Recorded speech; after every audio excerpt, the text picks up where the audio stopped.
Welcome to the episode number 48 of QnA Series with Suresh GP. Today, we're going to talk about two important topics that is of interest for our viewers. Number one, in terms of the cybersecurity landscape, what are the different generational attacks that we have seen so far?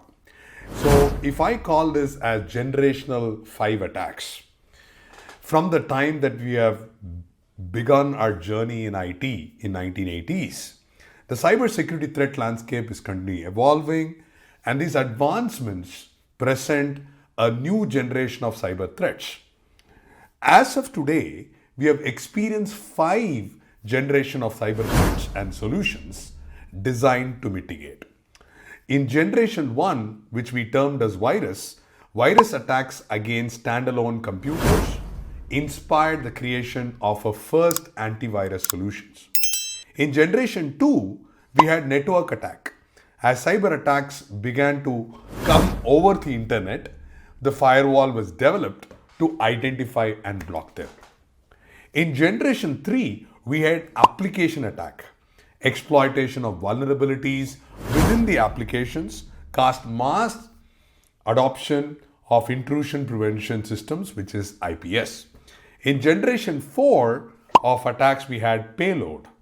As malware becomes more targeted and able to evade signature-based defense, we were required to detect these novel attacks.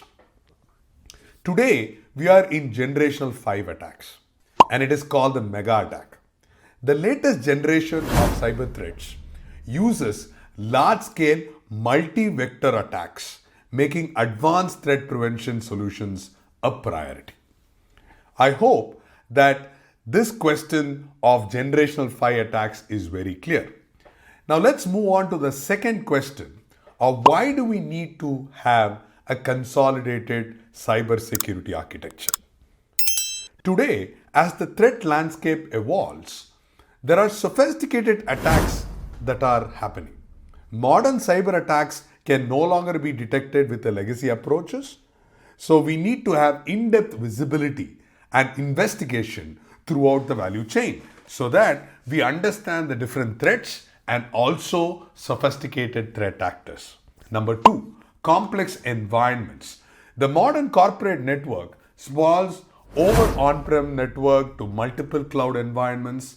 So this makes managing security monitoring and policy enforcement across the organization a very difficult task. Number 3, heterogeneous endpoints. IT is no longer limited to traditional desktop and laptop computers.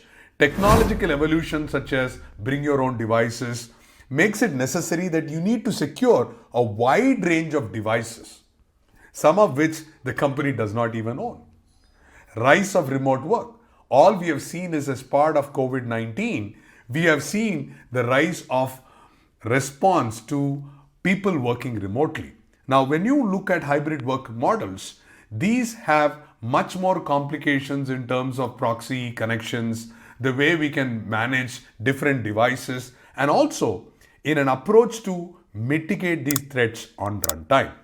Now, with the proliferation of bring your own devices, different endpoint devices, different ways of working, this is going to be a very challenging environment. And remember, we have moved on from monolithic applications to containers to microservices, mobility, and it increases the overall landscape of threats and attacks that are bound to happen.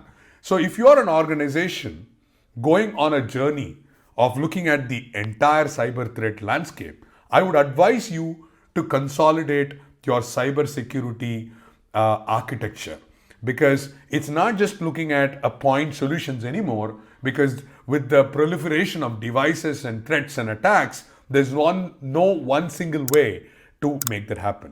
So please make sure that you look at different aspects across the end-to-end value chain to decide on a consolidated cybersecurity architecture to protect your devices, your customer environment, as well as your employees. I hope that this episode of QnA series was useful for you, and I look forward to seeing you in our next episode of QnA Series with Suresh GP.